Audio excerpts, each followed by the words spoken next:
welcome to Storylab. This week we're taking a look at the story of someone who witnessed a miracle with his very own eyes.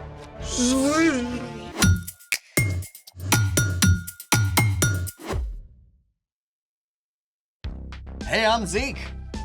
And I'm Carter. All month we're talking about how trusting and following Jesus changes the way we treat others. Everything okay? Sorry. What's going on? One of my best friends just moved all the way across the country. That's tough. But you can still FaceTime, right? Yeah, I guess. I know what you need. What? An epic battle between the forces of good and evil. How is that supposed to help? I don't know exactly, but it always cheers me up. Fair? Great! Then let there be light. Swords. Don't you have a test to study for? Oh, this is all about you, bro. You ready? Let's make it! Today we're gonna make our very own light swords. I grant you, this could be cool. What do we need? Pool noodles, giant rolls of cardboard, high-powered LED lights? Straws. Great, I'll go get... Wait, like drinking straws? Straws! I was picturing something a little more galaxy conquering. These are simply the best for light swords. See what I did there? Simply. I don't see it yet, but okay. Okay, we need 2 straws, black tape, scissors, glue sticks, a glue gun, rhinestones, and these dazzling finger lights. Ooh, I call blue. Oh, then I will get, red. Okay, for step 1, cut a few strips of black tape and cover the base of the light.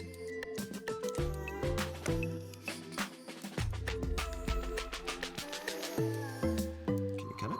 Yes. Thank you.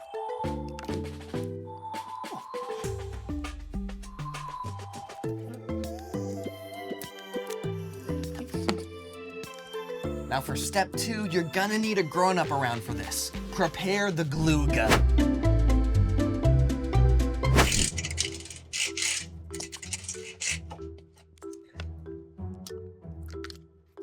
And now we just wait.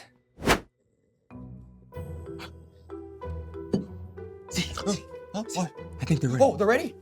Oh, perfect. Mine's ready. Okay.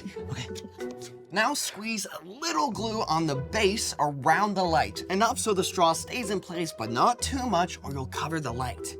Gotcha.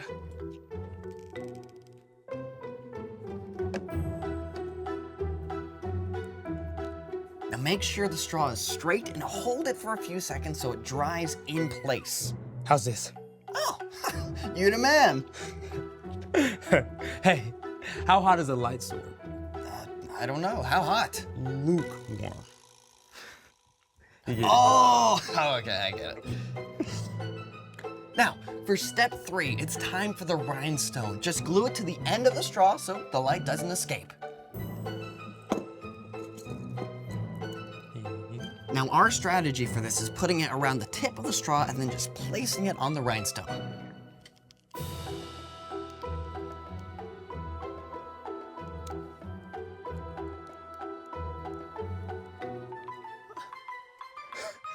Brilliant and ridiculous. They're like light swords for mice. My swords! Can we turn them on? Oh, yeah, let's turn off the lights first. Good idea. Okay, now count it down. 3, 2, 1. look at that!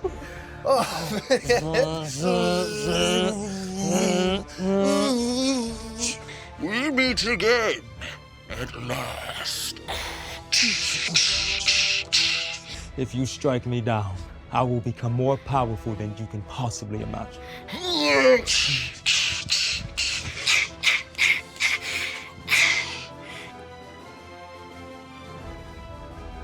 That was amazing. Dude. You see that? Yeah, imagine what we could do with full-size light swords. You know, I actually thought that was pretty epic. Yeah. Thanks for cheering me up. Oh, hey, I've got another mood booster for you. Someone else who saw the light. Bring it on. It's time for... The story before the story. Today we're in the 2nd book of the New Testament. Mark. Mark was a Jesus follower and a close friend and traveling companion of the Apostle Peter. Mark collected and recorded stories from the life of Jesus to make sure they didn't get lost. Everywhere Jesus went, big crowds gathered. No matter how tired he was, Jesus always had time to show kindness and compassion. In chapter 10, Mark writes about Jesus' journey to Jerusalem. Jesus was traveling there for the last time to give up his life. Which is where our story starts. Take it away. Hey everyone! On their way to Jerusalem, Jesus and his followers passed through the large, busy city of Jericho. More and more people gathered until a crowd followed as they left the city. People lined the streets, straining for a chance to see Jesus. Ahead, a man named Bartimaeus sat by the side of the road asking for money. He was blind and he couldn't see a thing, but he could hear all the voices. Look, it's Jesus. I heard he heals the sick. I heard he raised a man from the dead. He fed thousands of people with just a few loaves of bread and fish. He can do anything. Bartimaeus' thoughts must have raced as he listened. At this time, if you were blind, there was no technology to help. You couldn't hold a job, and you had to rely on other people's compassion. If nobody was willing to help, you were stuck, left to beg for money in the streets. It was a very hard life. Desperate not to miss his chance, Bartimaeus began to shout. Jesus, son of David, have mercy on me. The people around Bartimaeus tried to keep him quiet. Who do you think you are? Yeah, Jesus has got important things to worry about. You should just zip it. But Bartimaeus shouted even louder. Jesus, son of David, have mercy on me. You know what? Even though Jesus was surrounded by a noisy crowd, and even though he was on an important mission, Jesus listened. He heard Bartimaeus, and Jesus stopped. Call for him. Whoa. Hey, Bartimaeus, cheer up. Get up on your feet. Jesus is actually calling for you. Bartimaeus leapt to his feet and stumbled toward Jesus, tossing his cloak aside. And that cloak may have been one of the only things Bartimaeus owned, yet he threw aside his most important possession just to get to Jesus. What do you want me to do for you? Teacher, I want to be able to see.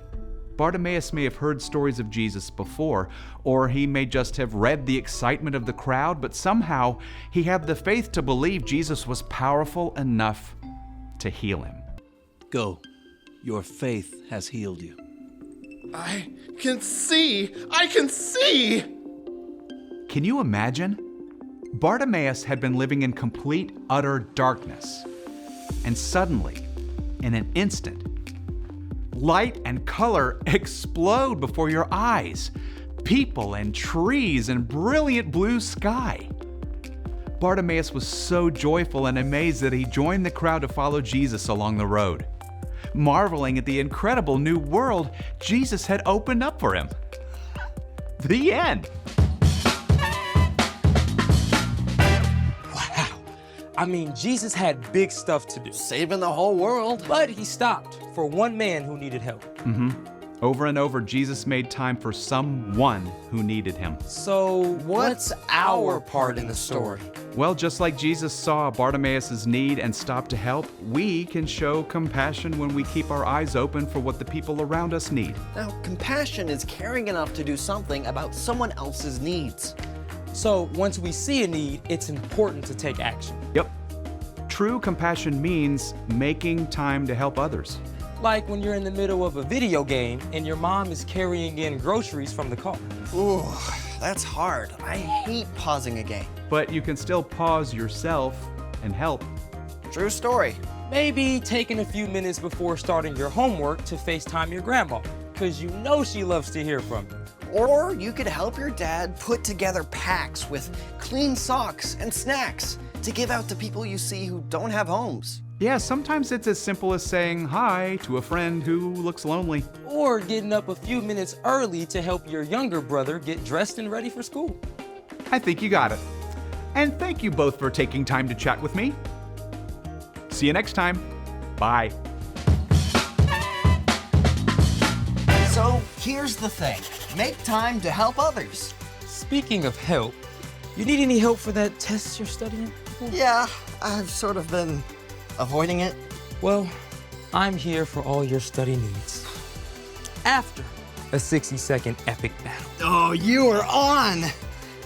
Thanks for joining us in the Story Lab. See you next time.